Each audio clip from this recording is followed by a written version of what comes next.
जय हिंद साथियों। निदानात्मक परीक्षण के खंड एक और खंड दो में हमने विस्तार से बात की निदानात्मक परीक्षणों की, अ, उनके अर्थ की, उनके स्वरूप की, उनके उद्देश्यों के महत्व की, उनके उपलब्धि परीक्षणों से अंतर की। और वहां हम एक अच्छी समझ बना करके आए हैं। और निश्चित तौर पर एक तथ्य जो आपके दिमाग तक बहुत अच्छे से चला गया होगा कि उपचारात्मक शिक्षण जो है, जो किया जाएगा, जो बच्चों की रेमेडी की जाएगी टीचिंग में, उसके लिए पहले जरूरी होगा कि उनका अच्छे से डायग्नोस्टिक टेस्ट कर लिया जाए, परीक्षण कर लिया जाए कि हमको इलाज जो करना है वो किन किन क्षेत्रों में करना है, और जो बीमारी है, जो कमियां हैं, उनकी खतरनाक स्थिति क्या क्या है, उसके बाद इलाज का स्वरूप तय होता है। तो सरल भाषा में मैं अगर कहूं कि उपचारात्मक शिक्षण जो होता है वो निदानात्मक परीक्षणों के पश्चात किया जाता है, उसके सुझावों के आधार पर, परामर्श के आधार पर किया जाता है। तो इसीलिए हम कई बार इस बात को मेंशन कर चुके हैं, करते हैं कि उपचारात्मक शिक्षण का जो आधार होता है वो निदानात्मक परीक्षण होते हैं। तो खंड एक और खंड दो में हमने विस्तार से इन दोनों की बात की है। इस खंड तीन में जो आप देख रहे हैं, निदानात्मक परीक्षण और उपचारात्मक शिक्षण, खंड तीन, इसमें हम लोग बात करेंगे उपचारात्मक शिक्षण की योजना पर। अब हम उपचारात्मक शिक्षण पे आ गए हैं। क्या होता है उपचारात्मक शिक्षण, क्या होती है रेमेडियल टीचिंग, है ना? उपचारात्मक शिक्षण जिसे हम बोलेंगे रेमेडियल टीचिंग है, ये रेमेडियल टीचिंग। तो उपचारात्मक शिक्षण क्या होता है? क्या सामान्य तौर पे कराया गया शिक्षण उपचारात्मक शिक्षण है? नहीं, क्योंकि सामान्य तौर पे आपने बच्चों को जो शिक्षण कराया है, उस शिक्षण कराए जाने के बाद ही तो उनका उपलब्धि परीक्षण लिया गया, और उपलब्धि परीक्षण में पता लगा कि कुछ बच्चे शैक्षिक तौर से पिछड़े हैं, शैक्षिक तौर से दुर्बल हैं। अब हमने दूसरा काम ये किया उपलब्धि परीक्षण ले लेने के बाद कि हमने उनकी दुर्बलता के कारणों को, दुर्बलता की प्रकृति को जाना, उसके कारणों में गहनता से गई, अधिगम अंतरालों को पहचाना, त्रुटियों का विश्लेषण किया। अब जो सुझाव है उसके आधार पर एक नए प्रकार का शिक्षण कराया जाना है, एक ऐसा शिक्षण कराया जाना है जो उस सामान्य शिक्षण से अलग प्रकार का होगा। तो उपचारात्मक शिक्षण क्या होता है? उपचारात्मक शिक्षण सामान्य शिक्षण योजना से भिन्न ऐसी शिक्षण योजना होती है जिसमें निदानात्मक परीक्षण से प्राप्त निष्कर्षों के आधार पर विद्यार्थियों के उन कमजोरी के जो क्षेत्र आए हैं, जो अधिगम दुर्बलता के क्षेत्र आए हैं, उनका इलाज किया जाता है, उनका उपचार किया जाता है। तो ये बात हमारी बड़ी समझने की है कि उपचारात्मक शिक्षण योजना जो है वो सामान्य शिक्षण योजना से भिन्न होती है। सबसे पहले हमको ये जानना जरूरी है। तो हम इस खंड में न केवल इस तथ्य से प्रारंभ कर रहे हैं, इस समझ से प्रारंभ कर रहे हैं, कुछ मनोवैज्ञानिकों की परिभाषाएं भी हम देखेंगे उपचारात्मक शिक्षण योजना को लेकर के, क्या परिभाषाएं हैं। फिर हम उपचारात्मक शिक्षण योजना क्या है, किस प्रकार से उस योजना को बनाया जा सकता है, कौन कौन से प्रकार के शिक्षण ऐसे हैं जिनसे उपचारात्मक शिक्षण योजना चलाई जा सकती है, और उसकी प्रमुख बिंदु क्या है, उस पर हम लोग चर्चा करेंगे। और मैं चाहूंगा कि एक श्रेष्ठ स्तर की समझ उपचारात्मक शिक्षण पे आपकी बने। तो हमने एक प्रारंभ करते हैं हम लोग सामान्य शिक्षण से भिन्न एक ऐसा शिक्षण, सामान्य शिक्षण योजना से भिन्न ऐसी शिक्षण योजना जिसमें आधार किसको लिया है? निदानात्मक परीक्षण से प्राप्त निष्कर्षों को आधार लिया है। तो मैं एक बार प्रारंभ करता हूं लिखना, और उसके बाद हम इस पे समझ बनाएंगे। तो सामान्य शिक्षण योजना, सामान्य शिक्षण योजना से भिन्न, सामान्य शिक्षण योजना से भिन्न, और ये ध्यान रखेंगे बच्चों को, ये बात अच्छे से समझ में होनी चाहिए कि उपचारात्मक शिक्षण योजना जो साधारण तौर पे हम पढ़ाते हैं, सामान्य एक प्रक्रिया के तहत पढ़ाते हैं, उससे अलग होती है, उससे अलग उद्देश्यों के साथ होती है, उससे अलग टास्क के साथ होती है, उससे अलग एक आधार लिए होती है। तो सामान्य शिक्षण योजना से भिन्न ऐसी विशेष शिक्षण योजना, ऐसी विशेष शिक्षण योजना, ऐसी विशेष शिक्षण योजना जिसमें निदानात्मक परीक्षणों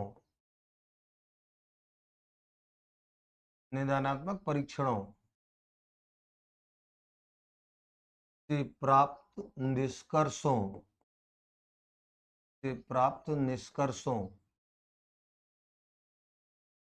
एवं परामर्शों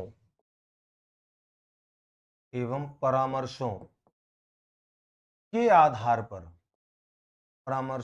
आधार पर शैक्षिक दुर्बलता के क्षेत्रों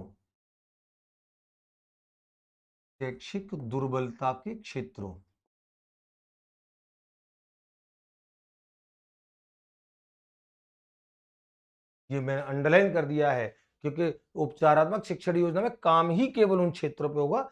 सामान्य शिक्षण योजना में तो जो उद्देश्य है पढ़ाने के, सिलेबस पूरा कराने के, पाठ्यक्रम में जो निहित उद्देश्य उनके साथ काम किया जाएगा। उपचारात्मक शिक्षण योजना में केवल शैक्षिक दुर्बलता के क्षेत्रों में काम किया जाएगा। तो आधार पर शैक्षिक दुर्बलता के क्षेत्रों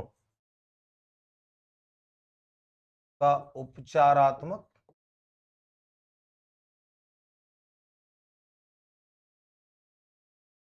शिक्षण कराया जाता है। तो शिक्षण उपचारात्मक होगा और आधार बनेंगे निदानात्मक परीक्षणों से जो प्राप्त निष्कर्ष है और जो सुझाव है वो इसका आधार बनेंगे। और इस बात को मैं यहाँ पर भी मेंशन किए देता हूं, क्योंकि जरूरी होता है कि उपचारात्मक शिक्षण का आधार परीक्षा में प्रश्न के तौर पर कई बार आते हैं। उपचारात्मक शिक्षण का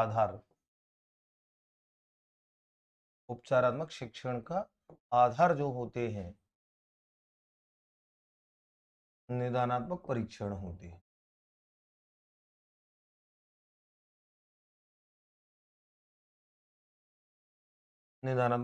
होते हैं। ये बात हम बहुत अच्छे से बहुत पहले से कई बार इसको कर चुके हैं। तो उपचारात्मक शिक्षण योजना सामान्य शिक्षण योजना से भिन्न एक ऐसी योजना होगी जिसका उद्देश्य जो होगा वो उद्देश्य होगा कि जो निदानात्मक परीक्षणों ने जो विश्लेषण करा करके त्रुटियों का विश्लेषण करा करके त्रुटियों की प्रकृति जान करके, विस्तार जान करके, कारण जान करके, सब कुछ जान करके उनको दूर करने का जो परामर्श दिया है कि इन इन क्षेत्रों में इलाज करना है, केवल उन उन क्षेत्रों के इलाज का कार्यक्रम एक बनाया जाए शिक्षण का, वो उपचारात्मक शिक्षण योजना है। और हमने जैसे कहा इस बात को मेंशन किया कि आधार जो बनेंगे वो आधार बनेंगे निदानात्मक परीक्षण। ये उपचारात्मक शिक्षण का एक सामान्य परिचय है। मनोवैज्ञानिक क्या कहते हैं, विद्वानों ने उपचारात्मक शिक्षण को किस प्रकार से परिभाषित किया है, हम एक महत्वपूर्ण परिभाषा के खंड में देख लेते हैं। और परिभाषाएं मैंने आपके लिए लिख करके रखी है, आपका टाइम भी बचेगा और लिटरली परिभाषा उन्हीं वर्डिंग में आ जाती है जो वर्ड्स हैं। एक बार देखिए, दोनों इंपोर्टेंट परिभाषाएं हैं, परीक्षा के दृष्टिकोण से भी इंपोर्टेंट है, हमको समझाने के दृष्टिकोण से भी इंपोर्टेंट है। पहली परिभाषा है ब्लेयर, जोन्स तथा सिम्पसन की। क्या परिभाषा है? उपचारात्मक शिक्षण वास्तव में ऐसा उत्तम शिक्षण है जो छात्रों की वास्तविक स्थिति के अनुरूप होता है। वास्तविक स्थिति से अभिप्राय है जो बच्चों की कमजोरी का क्षेत्र है, जो वास्तविक स्तर है उनका, तो वास्तविक स्थिति के अनुरूप होता है तथा सुप्रेरित क्रियाओं द्वारा, यानी कि बच्चों को अभिप्रेरित करने वाली क्रियाओं द्वारा उनकी कमजोरी के क्षेत्रों में और अधिक योग्य बनाने की ओर अग्रसर होता है। जो उनकी कमजोरी के क्षेत्र हैं उन्हें दूर करके उन्हें उन क्षेत्रों में, कमजोरी के क्षेत्रों में और अधिक योग्य बनाने का काम करता है, अग्रसर होता है, वो शिक्षण उपचारात्मक शिक्षण है। ये ब्लेयर, जोन्स और सिम्पसन की इंपोर्टेंट परिभाषा है, परीक्षा में कई बार आती है। दूसरी परिभाषा क्या है? यूकम और सिम्पसन की। ये भी परिभाषा आपने ज्यादातर किताबों में आप देखेंगे यूकम सिम्पसन की इस परिभाषा को आप प्राय देखते हैं। ये क्या परिभाषा है? उपचारात्मक शिक्षण का उद्देश्य सभी प्रकार की अधिगम संबंधी त्रुटियों जो किसने निकाली है? निदानात्मक परीक्षण ने। तो सभी प्रकार की अधिगम संबंधी त्रुटियों को शुद्ध करने की प्रभावशाली विधियों का विकास करना है। तो प्रभावशाली विधियों का विकास होगा जो त्रुटियां शुद्ध करने हैं, ऐसी विधियां निकाली जाए जो उन त्रुटियों को दूर कर सके। ये यूकम तथा सिम्पसन की परिभाषा है। तो हम इस बात को विशेष तौर पर ध्यान से देखें, उपचारात्मक शिक्षण सामान्य शिक्षण से निश्चित तौर पर भिन्न होता है। अब उपचारात्मक शिक्षण में क्या किया जाएगा? क्या उपचारात्मक शिक्षण बच्चों की जो त्रुटियां हैं, बच्चों के जो अधिगम संबंधी जो अवरोधक है, क्या उन सब का कारण केवल उनका बौद्धिक तौर पे न्यून होना है? क्या कारण यही हो सकता है? तो इसका उत्तर है नहीं। केवल बौद्धिक तौर पे यानी कि संज्ञानात्मक तौर पे बच्चा दुर्बल है, कमजोर है पढ़ने लिखने में, केवल यही उनकी कमजोरी का कारण नहीं होता है। उनकी अगर न्यून उपलब्धि परीक्षण में उनकी स्थिति न्यून आई है, निष्पत्ति परीक्षण उसे दुर्बल बता रहे हैं, उसकी दुर्बलता के और भी कई सारे कारण हो सकते हैं। बच्चा भावनात्मक तौर पे असुरक्षित है, अभिप्रेरित बच्चा नहीं है, उसकी रुचियों, योग्यताओं, क्षमताओं के आधार पे काम नहीं किया जा रहा है, ऐसे भी कई सारे मानसिक कारक उसके हो सकते हैं। शैक्षिक दुर्बलता उसके बौद्धिक कारकों से हो सकती है, लेकिन बौद्धिक कारकों के अलावा भी कई सारे कारक हो सकते हैं। तो हम जब उपचारात्मक शिक्षण की योजना बनाते हैं, तो उपचारात्मक शिक्षण की योजना में कौन-कौन से प्रकार हो सकते हैं, कौन से तरीके हो सकते हैं, जिन्हें हम उपचारात्मक शिक्षण योजना में हम ले सकते हैं। तो प्रमुख तौर पर उपचारात्मक शिक्षण योजना में जो प्रमुख बिंदु, पहले हम एक बात कर लें, उपचारात्मक जो शिक्षण होता है, उसके क्षेत्र कितने होते हैं? तो उपचारात्मक शिक्षण के जो क्षेत्र होते हैं,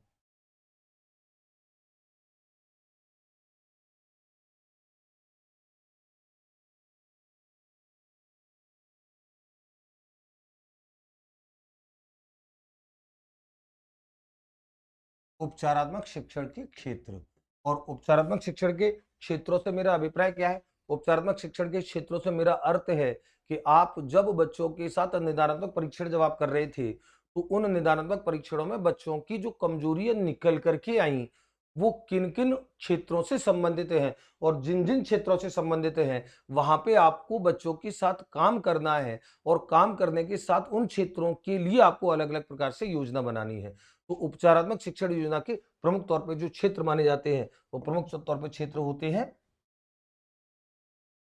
वाचन का क्षेत्र, लेखन का क्षेत्र, उच्चारण उच्चारण का क्षेत्र, भाषा व्याकरण का क्षेत्र और गणित यानी कि गणनात्मक कौशलों का क्षेत्र। गणनात्मक कौशल, गणनात्मक कौशल का क्षेत्र, ये जो क्षेत्र होते हैं उपचारात्मक शिक्षण योजना में प्राय इन पर काम ज्यादा किया जाता है। वाचन यानी कि बच्चे को पढ़ने में दिक्कत आ रही है, लेखन लिखने लिखने में दिक्कत आ रही है, उच्चारण जाने को, वाचन पढ़ना एक अलग है, उच्चारण एक अलग है। बच्चे का उच्चारण ठीक हो सकता है लेकिन पढ़ नहीं पा रहा है, तो शब्दों को सही तरीके से रीड करने में दिक्कत आ रही है। उच्चारण में आप उच्चारण संबंधी दोष की बात करेंगे, जो उच्चारण संबंधी प्रोनाउंसिएशन प्रॉपर उसका नहीं हो रहा है, ये कई भाषा से रिलेटेड होते हैं, लेकिन साथ-साथ विषयगत भी होते हैं, अन्य विषयों को भी प्रभावित करते हैं। और यह भाषा व्याकरण, जो व्याकरण जो भाषा का स्ट्रक्चर जो होता है, कंस्ट्रक्शन जो होता है, उस क्षेत्र में बच्चों के साथ दिक्कत है। और गणित यानी कि गणनात्मक कौशल में बच्चे को दिक्कत है। ये उपचारात्मक शिक्षण के क्षेत्र होते हैं, यानी कि इन क्षेत्रों में बच्चों की जुड़ी समस्याएँ आती हैं। तो हम जो योजना बनाते हैं उपचारात्मक शिक्षण की, वो इन बिंदुओं को ध्यान में रख कर के बनाते हैं कि उसे वाचन के क्षेत्र में हमको सुदृढ़ बनाना है, लेखन के क्षेत्र में सुदृढ़ बनाना है, या उच्चारण के क्षेत्र में, या भाषा व्याकरण, एक भाषा की संरचना उसके क्षेत्र में, या गणनात्मक कौशलों में उसको विकसित करना है। ये उसके क्षेत्र होते हैं। तो उपचारात्मक शिक्षण जो योजना होती है, उपचारात्मक शिक्षण योजना पे हम लोग बात करेंगे। क्या होती है उपचारात्मक शिक्षण योजना? इसको थोड़ा-सा ध्यान से देखें। उपचारात्मक शिक्षण योजना।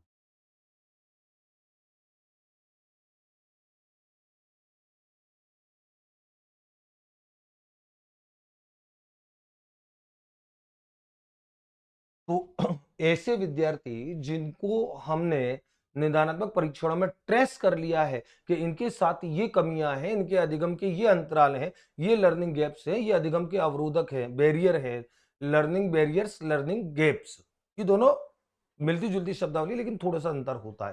तो लर्निंग बैरियर्स यानी कि वे कारक जो सीखने में बाधा पैदा कर रहे हैं, लर्निंग गैप्स जो बच्चा सीख तो गया है लेकिन वहां पे ये कमी छूट गई है, बाधा पैदा नहीं हो रही है लेकिन ये कमी छूटी है, लर्निंग गैप से है। अधिगम अंतराल है वो लर्निंग बैरियर्स है। और बैरियर्स ध्यान को भावनात्मक भी हो सकते हैं, संज्ञानात्मक तो हो सकते हैं, अगर बौद्धिक तौर पे दुर्बल है, आईक्यू लेवल ज्यादा नहीं है, ये एक बैरियर है, लेकिन उसके भावनात्मक क्षेत्र से जुड़े भी हो सकते हैं, गामक क्षेत्र से भी जुड़े हो सकते हैं, क्रियात्मक क्षेत्र से। तो हम उन सारी चीज़ों की बात करेंगे। उपचारात्मक शिक्षण योजना जब बनाई जाती है, तो हम कौन-कौन से तरीके ऐसे ले सकते हैं, जिससे हम बच्चों के साथ उपचारात्मक शिक्षण पे काम कर सकें। और ऐसे प्रमुख तरीकों को हम उपचारात्मक शिक्षण योजना में ले रहे हैं और देखो वो तरीके क्या हो सकते हैं, ध्यान से आप इसको एक बार देखें। हम उपचारात्मक शिक्षण योजना में कुछ इस प्रकार से योजनाओं को मेंशन कर सकते हैं और आपको बहुत ध्यान से देखना है। सबसे पहला बिंदु जो है, सबसे पहला बिंदु हम उपचारात्मक शिक्षण योजना में ले सकते हैं अनुवर्ग शिक्षण। अनुवर्ग शिक्षण, अनुवर्ग शिक्षण जिसे हम बोलते हैं ट्यूटोरियल। ये क्या होता है अभी हम इस पे बात करेंगे। ट्यूटोरियल ये हो सकता है अनुवर्ग शिक्षण। और औपचारात्मक शिक्षण योजना में हम क्या ले सकते हैं, और हम ले सकते हैं एक स्वामित्व स्वामित्व अधिगम हम ले सकते हैं। इस पे भी हम बात करेंगे स्वामित्व अधिगम क्या होता है। स्वामित्व अधिगम क्या होता है इस पे हम लोग बात करेंगे। एक और हम ले सकते हैं, और वो क्या ले सकते हैं, वो ले सकते हैं शाखीय अभिक्रमित अनुदेशन। शाखीय अभिक्रमित अनुदेशन, इस पे भी हम लोग बात करेंगे शाखीय अभिक्रमित अनुदेशन पर। और हम क्या ले सकते हैं, और हम ले सकते हैं समायोजन की प्राविधियां। समायोजन प्राविधियों का प्रयोग, ये कुछ प्रमुख योजना के प्रारूप हो सकते हैं। और यहाँ एक बात समझना आपको बहुत जरूरी है, एक बात समझना बहुत जरूरी है कि उपचारात्मक शिक्षण योजना के ये जो प्रारूप, ये जो योजना के चरण में बता रहा हूं, ये हमारे एक सामान्य तौर पर एक विस्तार दिए गए बिंदु हैं। लेकिन उपचारात्मक शिक्षण प्रत्येक बच्चे का अलग अलग विशिष्ट हो सकता है, क्योंकि हमने इस बात को कहा कि प्रत्येक बच्चे की कमजोरी का क्षेत्र विशिष्ट होगा। तो फिर प्रत्येक बच्चे को इलाज भी, आप देखते हो डॉक्टर से जब आप दवा लेने जाते हो, एक मरीज की जो डॉक्टर दवा लिखता है, कभी दूसरा कोई मरीज जाएगा तो उस पहले वाले मरीज के पर्चे को देकर के उसी से दवा लेकर के नहीं आएगा। डॉक्टर इस बात को बोलता है कि उसकी समस्या, उसका बॉडी फंक्शन जो है, उसके बॉडी के रेस्पॉन्ड करने का तरीका है वो अलग है। तो तुझे जो दूसरा मरीज है उसको मुझे दिखाने आना चाहिए, ना कि उसी मरीज की दवा को लेकर के, पर्चे को लेकर के मार्केट से उसी की दवा ले आए। सिर्फ ये जान करके कि अच्छा तुझे भी ये लक्षण हुआ था, मुझे भी ये लक्षण है, तुझे भी ये दिक्कत हुई थी, मुझे भी ये दिक्कत है, तो चल तू अपना पर्चा मुझे दे, मैं उसी में से दवा ले लूंगा। क्या डॉक्टर को दिखाना, ये तरीका सही नहीं होता है। तो हर मरीज का इलाज का विशिष्ट तरीका होता है, लेकिन इसके बावजूद कुछ सामान्य तरीके भी होते हैं। वो ये सामान्य तरीके ये हैं। हम इन सामान्य तरीकों पे बात करेंगे। उपचारात्मक शिक्षण योजना में हम काम जो करेंगे बच्चों के साथ उपचार का, वो कुछ इन तरीकों में, इन बिंदुओं के अंतर्गत कर सकते हैं। ये कौन से बिंदु हैं? सबसे पहला बिंदु है अनुवर्ग शिक्षण ट्यूटोरियल। क्या होता है ट्यूटोरियल?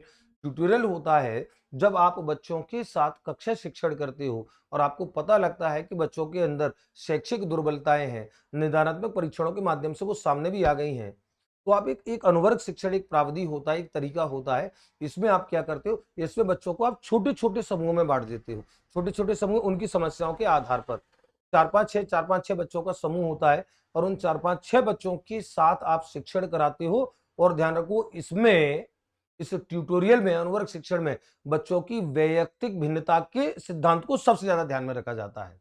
तो छोटे छोटे समूहों में बच्चों को बांट दिया जाता है वैयक्तिक भिन्नता के अनुसार। यानी कि एक प्रकार की समस्या वाले बच्चे एक समूह में आ जाएंगे, और चार पांच छह बच्चों से ज्यादा का समूह नहीं होता है। उनमें शिक्षक जाकर के उनकी समस्या के आधार पर उनका शिक्षण करेगा, उनका उनका त्रुटियों का प्रकार क्या है। अनुवर्ग शिक्षण में शिक्षक छात्र जो संबंध होता है वो इतना निकट बन जाता है, क्योंकि बहुत छोटा समूह होता है ट्यूटोरियल में। एक तरीके से आप समझ लें, कक्षा में, स्कूल में एक अध्यापक पढ़ाता है, वहां 100-150 बच्चे होते हैं। ट्यूशन जब पढ़ाता है तो ट्यूशन में बहुत थोड़े से बच्चे होते हैं। ये ट्यूटोरियल एक्चुअल में उसी का एक वास्तविक रूप है।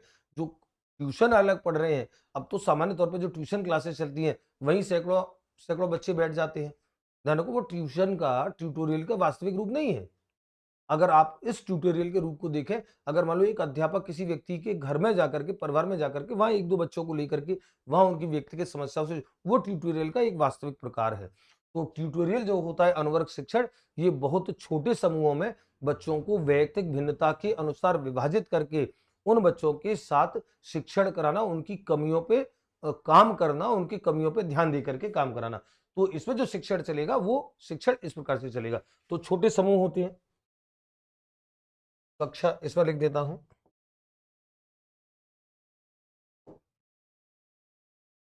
कक्षा, बल्कि इसको और थोड़ा सा बेटर लिखो, विद्यार्थियों की समस्याओं, विद्यार्थियों की समस्याओं,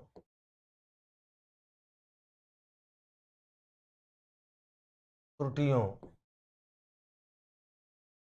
के आधार पर, के आधार पर छोटे छोटे समूहों,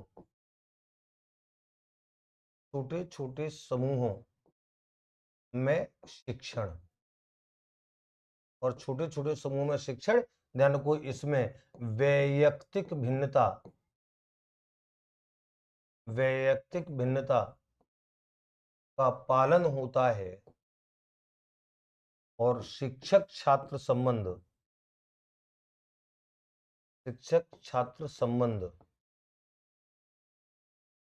दृढ़ होता है।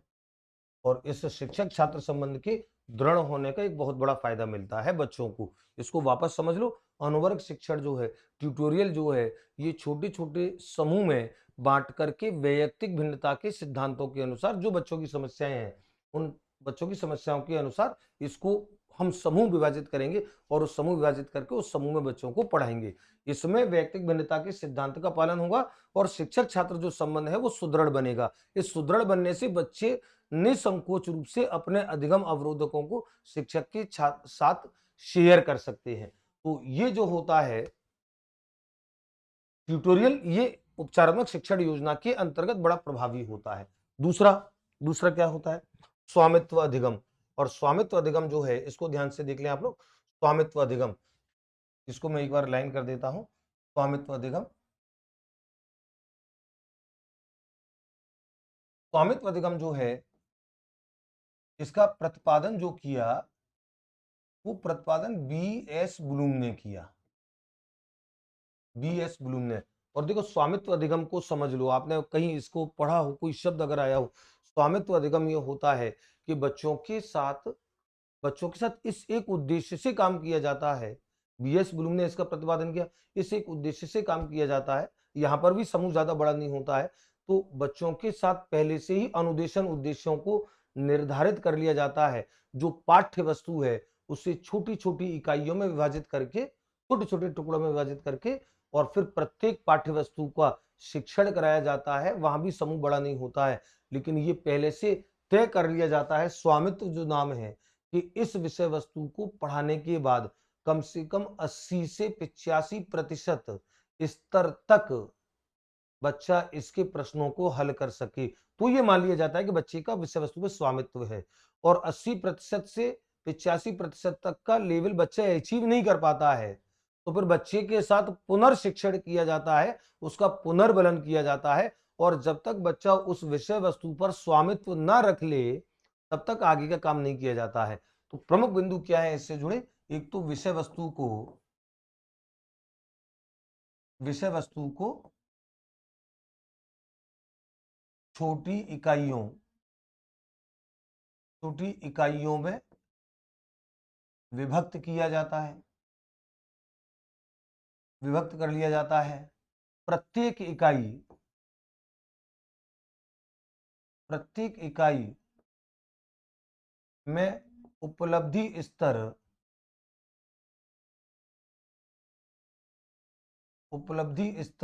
80 से 85%, 80% से 85% तय कर लिया जाता है। अनुदेशन उद्देश्यों को लिखा जाता है, अनुदेशन उद्देश्यों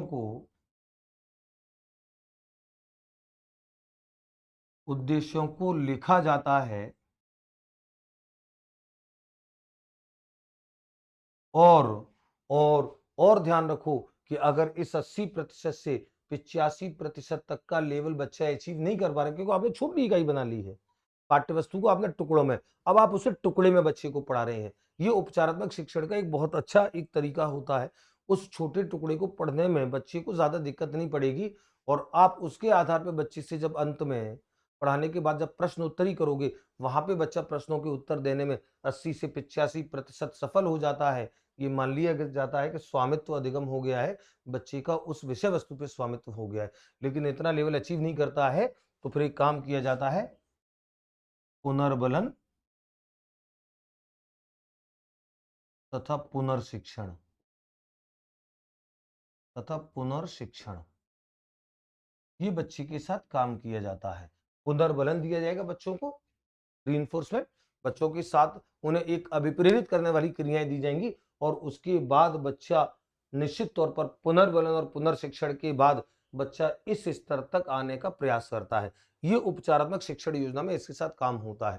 तो हम इस बीएस ब्लूम का जो मॉडल था ये वाला, तो हमें तो अधिगम ये अलग से कहीं अगर ये प्रश्न बनता है कि स्वामित्व अधिगम किसके द्वारा दिया गया, तो इस प्रश्न का उत्तर हमको ध्यान रखना है, ये बीएस ब्लूम के द्वारा दिया गया और इसमें पाठ्य वस्तु को छोटी-छोटी इकाइयों में बांट लिया जाता है, अनुदेशन उद्देश्यों को लिखा जाता है, स्वामित्व स्तर रखा जाता है, यानी कि बच्चे को उस विषय वस्तु का शिक्षण कराने के बाद वो 80 से 85% तक उत्तर दे सके। और अगर नहीं देता है, नहीं दे पाता है, तो फिर पुनर्बलन और पुनर्शिक्षण की उसमें व्यवस्था होती है। दोबारा से शिक्षण कराया जाएगा। तो अनुवर्ग शिक्षण जो छोटे-छोटे समूहों में बाँट करके बच्चे के साथ व्यक्तिगत शिक्षण किया जाएगा, व्यक्तिगत भिन्नता के अनुसार। ये स्वामित्व। शाखीय अभिक्रमित अनुदेशन क्या होता है? शाखीय अभिक्रमित अनुदेशन में आपको ये आपने पढ़ा है कि शाखीय अभिक्रमित अनुदेशन, मैंने अभिक्रमित अनुदेशन वाले पार्ट में विस्तार से इस पे बात की है। नॉर्मन क्राउडर के द्वारा, क्योंकि जो पहला वाला प्रकार था अभिक्रमित अनुदेशन का, रेखीय अभिक्रमित अनुदेशन, वो तो बीएफ स्किनर के द्वारा, शाखीय अभिक्रमित अनुदेशन जो था वो नॉर्मन क्राउडर के द्वारा दिया गया। और जहां पे मैंने ये पढ़ाया था, वहां मैंने इस बात को लिखाया था कि शाखीय अभिक्रमित अनुदेशन में निदान और उपचार की व्यवस्था होती है। तो निदान उपचार की व्यवस्था कैसे होती है कि ये अभिक्रमित अनुदेशन में जब पद आते हैं बच्चों के सामने, इसके पद बड़े होते हैं, फ्रेम बड़े होते हैं, तो आप याद उठाएं स्किनर के अभिक्रमित अनुदेशन मॉडल में, यानी कि श्रृंखला अभिक्रमित में, रेखीय अभिक्रमित में, वहां पे पद आते जाते हैं एक क्रम में, बच्चा अनुक्रिया करता है, उसे बताया जाता है कि तेरी अनुक्रिया सही है या गलत है, उसके बाद अगला पद आ जाता है, यानी कि अगला फ्रेम, फिर अगला पद आ जाता है। ये उसके मॉडल में एक कमी थी बीएफ स्किनर के में, उस कमी को दूर किया शाखीय अभिक्रमित अनुदेशन में नॉर्मन क्राउडर ने। क्राउडर ने इस बात को कहा कि जो बच्चा गलत अनुक्रिया कर रहा है तो उससे उसकी गलती का कारण बताया जाए कि तेरी गलती इसलिए है, यहाँ पे तू गलत है, इसलिए गलत है और इसका सही उत्तर ये है, इसका इस पे सही अनुक्रिया ये करनी थी। तो नॉर्मन क्राउडर के इस मॉडल में बालकों द्वारा की गई त्रुटियों का कारण बताते हुए या कारण स्पष्ट करते हुए, स्पष्ट करते हुए उपचारात्मक पद होते हैं। उपचारात्मक पद, इसीलिए इसके फ्रेम जो हैं ये उपचारात्मक पद होते हैं। इसीलिए इस शाखीय अभिक्रमित अनुदेशन के जो पद होते हैं वो रेखीय अभिक्रमित अनुदेशन स्किनर वाले से ज्यादा बड़े पद होते हैं, क्योंकि इसमें गलती के कारणों का भी पता बताया जाता है, कारण स्पष्ट किया जाता है और उपचारात्मक पद भी होता है, बच्चे को सही उत्तर क्या है ये, तो निदान उपचार इसमें शामिल होता है। ये शाखीय अभिक्रमित अनुदेशन उपचारात्मक शिक्षण की एक अच्छी व्यू योजनाओं में मानी जाती है। तो हमने जैसे कहा उपचारात्मक शिक्षण की योजना क्या है, अनुवर्ग शिक्षण के द्वारा आप उपचार कर सकते हो, स्वामित्व अधिगम के द्वारा आप उपचार कर सकते हो, शाखीय अभिक्रमित अनुदेशन के द्वारा आप उपचार कर सकते हो और समायोजन प्रावधियों का प्रयोग, इसमें आप देख लें, इसमें मैं आपको और लिखा देता हूं, समायोजन प्रावधियों के प्रयोग में आप यहां पर बच्चे के जो भावनात्मक भावनात्मक यानी कि संवेगात्मक और अभिप्रेरणात्मक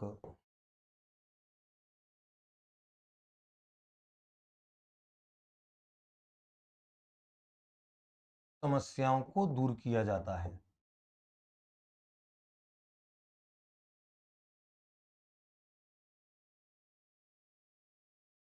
मैंने जैसे अभी आपको कहा था, समायोजन प्राविधियां इसलिए उपयोगी हैं उपचारात्मक शिक्षण में। मैंने जैसे अभी आपको कहा था कि बच्चा जो त्रुटियां कर रहा है, त्रुटियों का कारण आवश्यक नहीं है कि उसकी बौद्धिक दुर्बलताएं हो।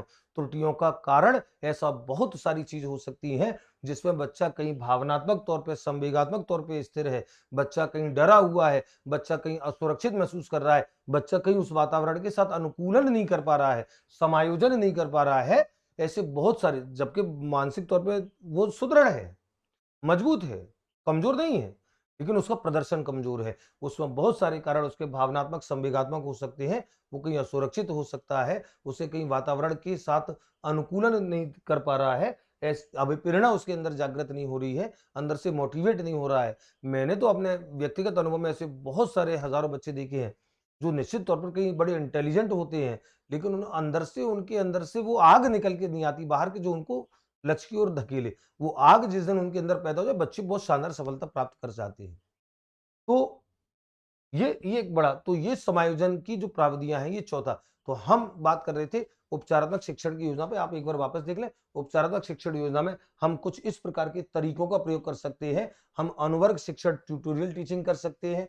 हम स्वामित्व अधिगम, जो बीएस ब्लूम का कॉन्सेप्ट है, छोटी पाठ्य वस्तु को छोटी छोटी इकाइयों में बांट करके, और उसके बाद आप प्रत्येक इकाई पे आप बच्चों के साथ काम करेंगे, एक उपलब्धि स्तर रखेंगे, स्वामित्व स्तर रखेंगे 80 से 85%, और अनुदेशन उद्देश्यों को लिख करके काम करेंगे आप, और उसमें देखेंगे उद्देश्य आपको 80 से 85% प्राप्त हो गए कि नहीं हो गए, और आवश्यकता पड़ेगी तो पुनर्वलन, पुनर्शिक्षण किया जाएगा।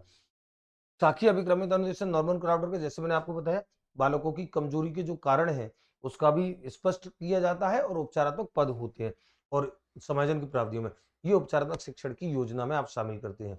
और उपचारात्मक शिक्षण योजना से जुड़े और बिंदु, उपचारात्मक शिक्षण करते समय और कुछ अच्छे बिंदुओं पे हम चर्चा करते हैं। उपचारात्मक शिक्षण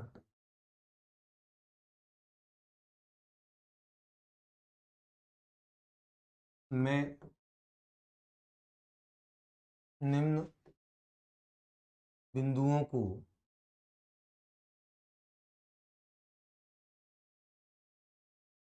योजना में महत्व दिया जाना चाहिए। योजना में महत्व दिया जाना चाहिए।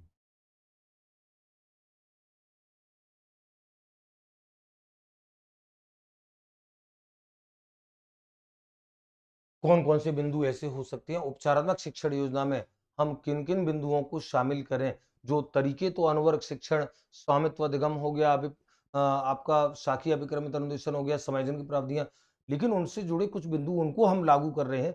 कौन कौन से प्रमुख बिंदुओं को हम ध्यान रखेंगे, कौन कौन से प्रमुख बिंदुओं को महत्व देंगे? तो यहाँ आप देखिए, सबसे पहले हम कुछ बड़ी अच्छी चर्चाओं से जुड़ते हैं। सबसे पहला पहला उपचारात्मक शिक्षण योजना में कि अवधारणाओं को या अवधारणाओं का परिचय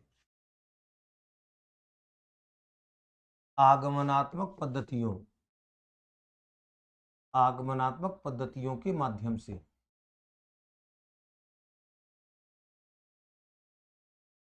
आगमनात्मक पद्धतियों के माध्यम से दिया जाए। और ये बात आप जानते हो कि ये जो आगमनात्मक तरीका होता है, ये बच्चों को कॉन्सेप्ट को समझने में सबसे ज्यादा हेल्प करता है। ऐसे बच्चे जो अधिगम के दौरान त्रुटियां करते हैं, जिनकी कमजोरी के कई सारे कारण निकल करके आए हैं, उन बच्चों में एक बहुत बड़ा कॉमन फैक्टर जो होता है उनकी कमजोरी का, वो ये होता है कि वो कॉन्सेप्चुअली जानते ही नहीं है, कॉन्सेप्चुअली कमजोर है, अवधारणात्मक तौर पे उनकी समझ विकसित ही नहीं है। और ये समझ अच्छी विकसित तब होती है जब आप आगमनात्मक पद्धतियों का प्रयोग करते हो, चाहे गणित हो, विज्ञान हो, सामाजिक हो, पर्यावरण हो, कुछ भी हो।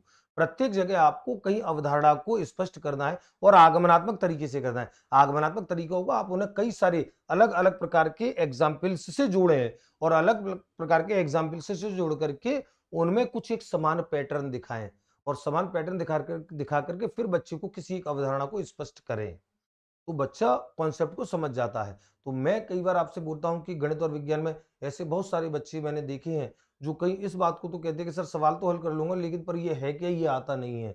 ये उनके आगमनात्मक पद्धतियों से उन पर काम न किए जाने का वो है। तो उपचारात्मक शिक्षण योजना में सबसे प्रमुख बिंदु है कि ये याद रखा जाना चाहिए। दूसरा बिंदु क्या याद रखना चाहिए? दूसरा बिंदु कि शिक्षण प्रक्रिया में शिक्षण प्रक्रिया में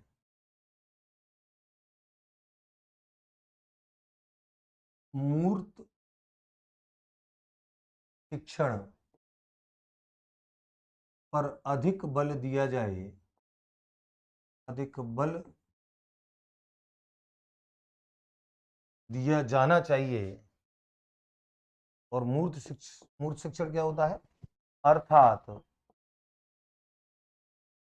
अर्थात अधिकाधिक अर्थात अधिकाधिक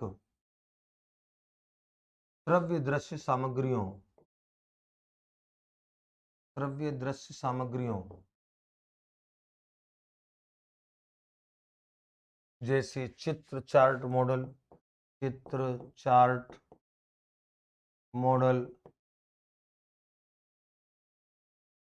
प्रक्षेपण यानी कि प्रोजेक्ट वगैरह, प्रक्षेपण आदि का प्रयोग किया जाए।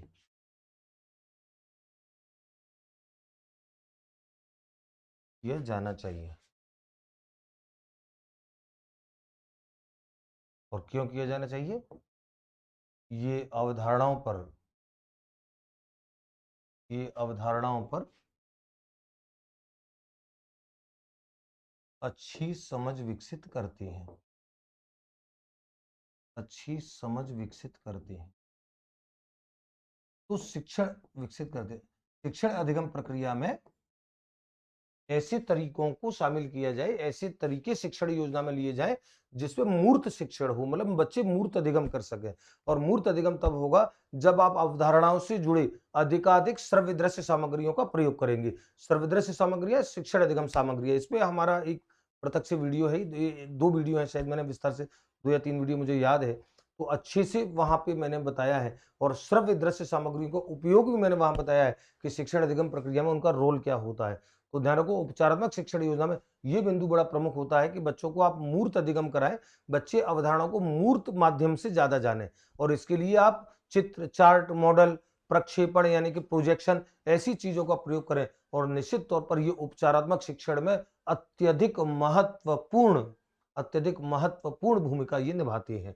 तो ये दूसरा बिंदु है। तीसरा बिंदु क्या है? तीसरा बिंदु क्या हो? तीसरा बिंदु है छात्र छात्र अंतःक्रियाओं, छात्र छात्र अंतःक्रियाओं।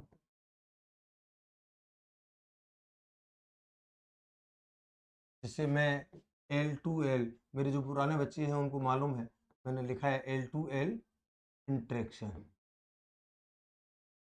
को अधिकाधिक प्रोत्साहित किया जाए, अधिकाधिक प्रोत्साहित किया जाए, प्रोत्साहित किया जाए। ये क्या होता है? इस पे समझ बनाओ। आपको याद है जो बच्चे मेरे से पूर्व में ये टॉपिक पढ़ चुके हैं ऑफलाइन क्लासेस में, उनको मैंने बताया था कि सीखने सिखाने की प्रक्रिया में शिक्षा मनोवैज्ञानिकों ने एक बड़ा आश्चर्यजनक तथ्य निकाल करके दिया। मैं जब एक प्रमाणिक एक शिक्षक प्रशिक्षण शिविर में मैं जब इसको जान रहा था तो मुझे खुद बड़ा आश्चर्य हुआ। और निश्चित तौर पर मनोवैज्ञानिक तौर से बिल्कुल सत्य था वो, क्योंकि प्रमाणिक पुस्तकों से संदर्भ था। मुझे जब ये जाना मैंने पहली बार कि एक लर्नर जो होता है लर्नर, और एक टीचर जो होता है टीचर, तो लर्नर टीचर से इंटरेक्शन करता है, लर्नर लर्नर से इंटरेक्शन करता है, लर्नर मटेरियल यानी कि विषय वस्तुओं जो जो सामग्रियां हैं उनसे इंटरेक्शन करता है। ये 3 प्रकार के इंटरेक्शन है, learner to teacher, learner to learner, learner to material यानी कि सामग्रियों से। और आप देखिए तीनों प्रकार से बच्चा सीखता है। टीचर से अंतःक्रिया करता है तो सीखता है, लर्नर लर्नर से अंतःक्रिया करता है तो सीखता है, लर्नर मटेरियल से करता है तो सीखता है। और मुझे जानकर के बड़ा आश्चर्य हुआ कि लर्नर टीचर से उसके कुल अधिगम का, एक बच्चा कुल जो चीजें सीखता है उसके कुल अधिगम का लर्नर टू टीचर इंटरेक्शन से केवल 20% आता है और लर्नर टू मटेरियल से केवल 10% आता है। ये ध्यान रखो, ये अप्रोक्स आंकड़े हैं, कहीं आप परसेंटेज के लिए फीता लगा करके चले आओ, और लर्नर टू लर्नर इंटरेक्शन से 70% आता है। तो ये आप एक बार देखेंगे कि कितना आश्चर्यजनक है कि ये आंकड़ा है। तो यानी कि बच्चा टीचर से सीख रहा है, बच्चा बच्चे से अंत्यक्रिया करके सीख रहा है, बच्चा मटेरियल से अंत्यक्रिया करके सीख रहा है, और सीखने में सबसे ज्यादा जो प्रतिशत होता है वो लर्नर टू लर्नर इंटरेक्शन से आता है। तो अधिगमकर्ता का अधिगमकर्ता से, छात्र छात्र अनुक्रिया जिसको मैंने कहा, यह अधिगमकर्ता से अधिगमकर्ता इंटरेक्शन जो होता है, ये बच्चे के सीखने का एक बहुत बड़ा माध्यम होता है। ऐसी क्रियाओं को अधिकाधिक प्रोत्साहित किया जाए, ये उपचारात्मक शिक्षण में बहुत ज्यादा काम करती हैं। तो तीसरा बिंदु। चौथा बिंदु क्या है?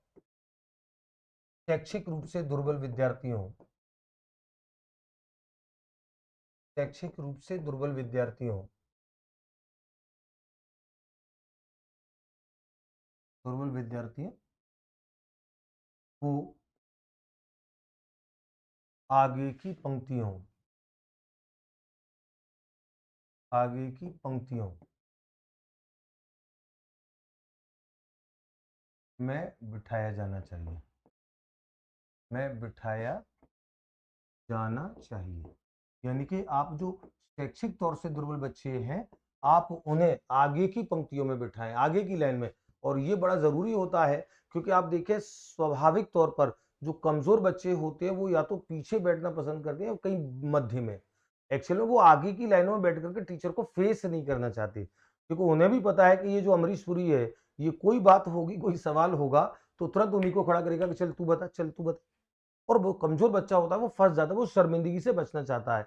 परिणाम स्वरूप क्या करता है, वो या तो पीछे बैठेगा या कहीं बीच में बैठेगा, और बीच में बैठ करके वो बाकी बच्चों की पीठ के पीछे अपने आप को समायोजित करता है, उस वक्त जब शिक्षक की नजर क्लास में उठ रही होती है कि हाँ चलो कौन बताएगा, कौन बताएगा। अब वो जब अध्यापक जब ढूंढता है कि कौन बताएगा, कौन बताएगा, वहां पे वो अपने आप को सेट करते हैं, वो बचना चाहते हैं, साहस नहीं होता। तो ऐसे बच्चों को आप आगे की उन्हें प्रोत्साहित करके, पुनर्वलन दे करके आप उन्हें आगे की पंक्तियों में आप बिठाएंगे, और पंक्तियों में बिठा करके जब आप बच्चों के साथ संवाद करेंगे, निश्चित तौर पर वो बच्चे कहीं ना कहीं एक इस भरोसे में आएंगे कि हाँ, हम सीखने की प्रक्रिया से अब सक्रिय तौर पे जुड़ गए हैं, और हमें डांटा भी नहीं जा रहा है। हमें ऐसा नहीं है कि ये कहा जा रहा है कि तू गधेड़ा है, तू सीख नहीं सकता, तेरा बाप नहीं सीख सकता, तू सीख करके दिखा, तू पास होकर के देखा। इस टाइप की शब्दावली ये उपचारात्मक शिक्षण में कभी चलती नहीं है। चौथा, पांचवा बिंदु क्या है? पांचवा बिंदु, बालकों को उनकी त्रुटियों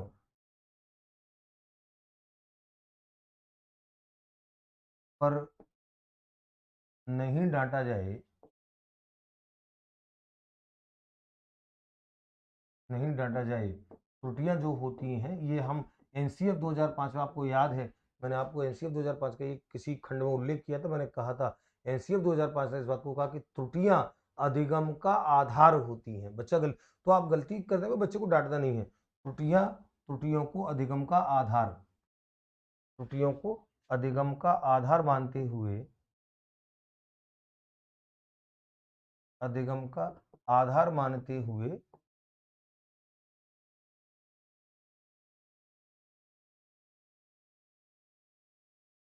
बालकों को पुनर्बलन दिया जाए, पुनर्बलन दिया जाए, है ना। तो ये एक बड़ा इंपॉर्टेंट कारण होता है। आप बच्चों के साथ जब संवाद कर रहे हैं, और संवाद करते समय आपको बच्चों के साथ निश्चित तौर पर ये तय करना पड़ेगा कि बच्चा गलती कर रहा है, तो गलती करने में बच्चा घबराए ही नहीं। बच्चा गलती करने से पहले ये सोच के ज्यादा घबराता है कि टीचर उसको डांटेगा, लेकिन जब उसको ये पता लगता है कि नहीं, टीचर एक दोस्त की तरह उसके साथ है, ये उपचारात्मक शिक्षण योजना में ये प्रमुख तौर पर ध्यान रखा जाने वाला बिंदु है। और एक और इम्पोर्टेंट बिंदु है, लिख देता हूं,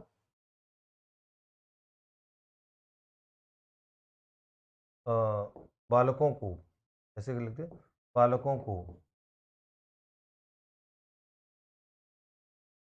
अधिकाधिक, बालकों को अधिकाधिक क्रियात्मक, क्रियात्मक यानी कि प्रायोगिक कार्यों का कार्यों को करने का अवसर दिया जाए, करने का अवसर दिया जाए।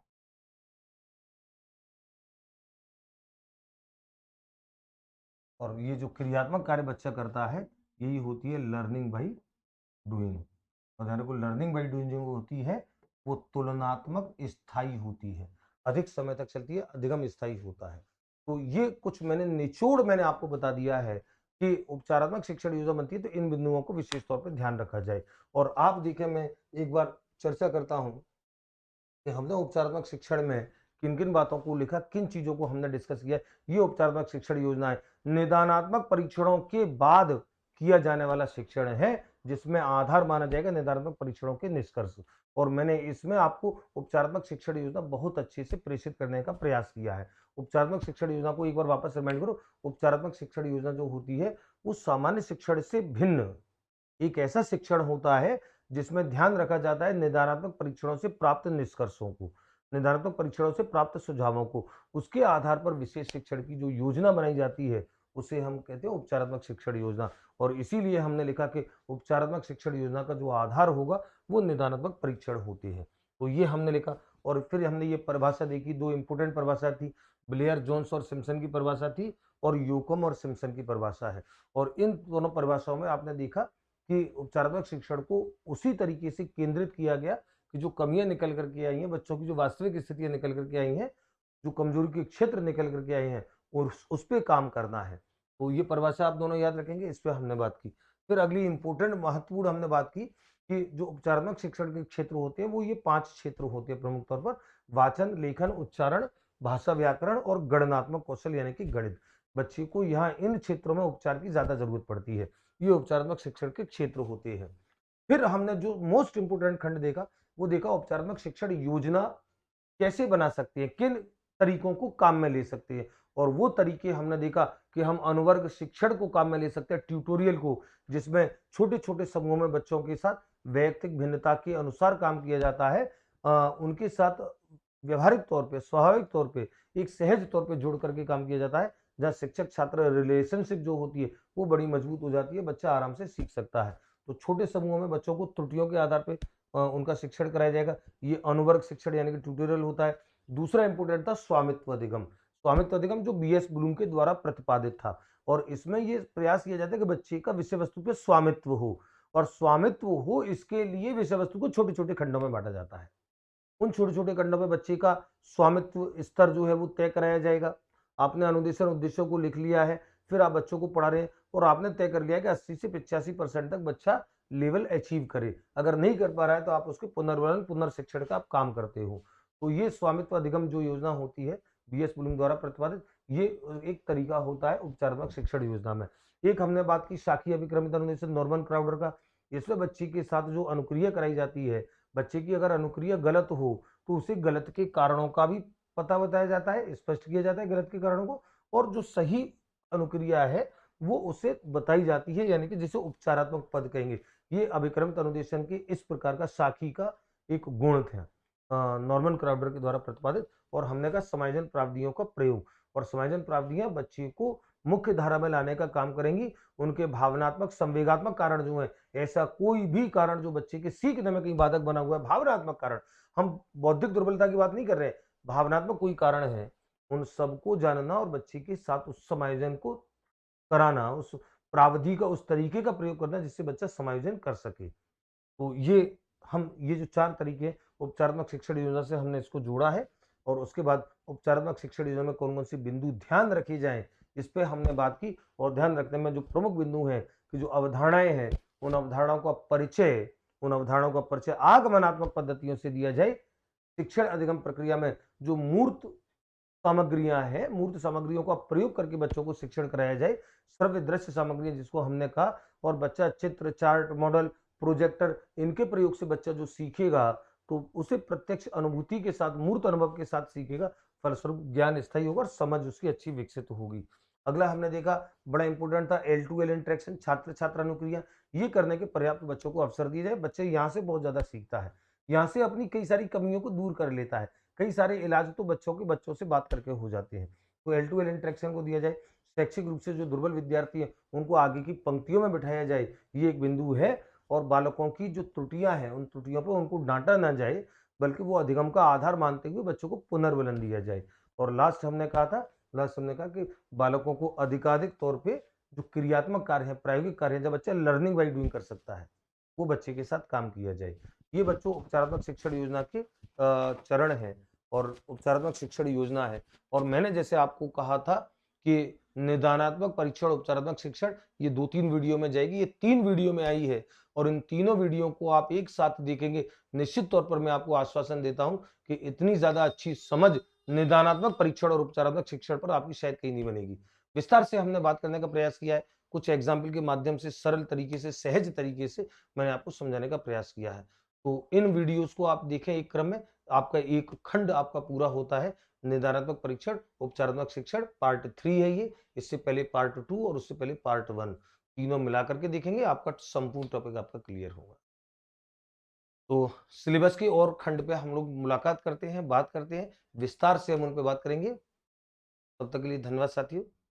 जय हिंद, जय भारत।